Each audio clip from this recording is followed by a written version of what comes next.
Hi everybody and welcome back to the Upper Room. This week I took a trip to Los Angeles on my day off, and my day off is during the week, so I didn't have any family home, so I decided to take a trip up to LA to talk to some homeless and have them do some prayers of deliverance, which is basically anything that's not of Jesus, get out of me, and talk to a lot of folks. The homeless problem in Los Angeles is huge. It's a big deal. I've read several books on the demonic, and I believe that a large part of the homeless problem in Los Angeles may be related to demonic oppression and possession. So, back in the old days, and during the times when Jesus walked the earth, he chose 72 disciples plus the 12, and he gave them power over unclean spirits, and he sent them out into town, and they casted out demons and evil spirits and were healing many of the sick and were anointing them with oil. 72 people to go through the town and do that. We don't do that anymore. There's no reason why demons can't live inside someone and people will just automatically write them off as being crazy. A lot of times, yeah, that's true. A lot of times they are addicted to drugs, but did you know that there is an evil spirit of addiction? Did you know there's an evil spirit of sickness? Did you know that there's a demon of confusion? There's a demon of different types of mental illnesses. There's all these different types of demons that can cause suffering, pain, and torment into our lives. And so I kind of wanted to start to try and test this theory. So all I did today was I went around and I spoke to a lot of people who are homeless. Only one person was really I want to say really aggressive and angry and mean, and kind of cussed me out. Everyone else was, many of them they appear to be mentally ill. And a lot of them, and even the ones that are mentally ill, were more than happy to talk to me and even give me a hug.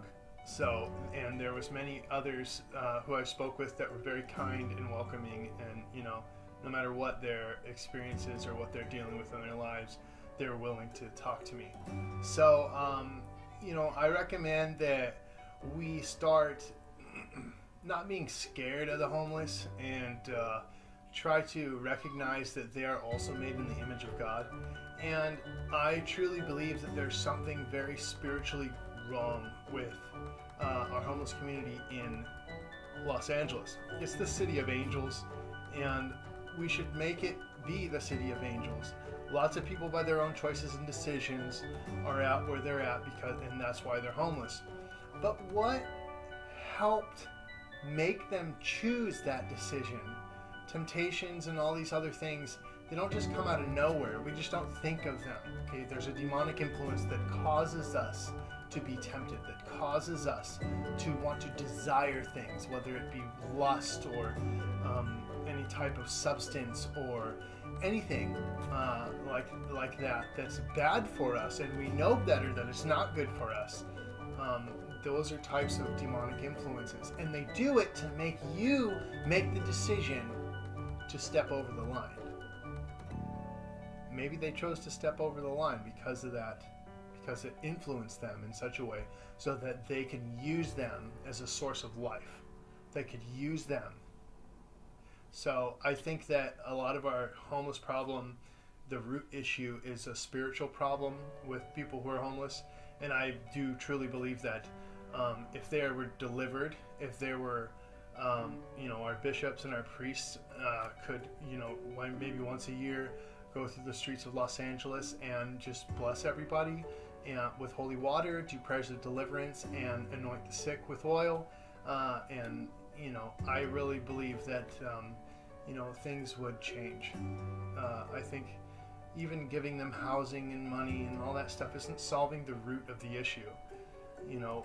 Whether we find that they have a spiritual problem or whether we find that they have a mental disability, in both cases we should be helping our community.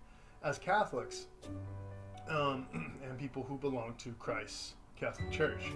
Our priests and bishops, they have the ability to do this because of apostolic succession. And we lay people can give love as well. So I think that we should all take the time and make it an effort to see them as often as possible and try different variations of prayers to see if it helps them in any way.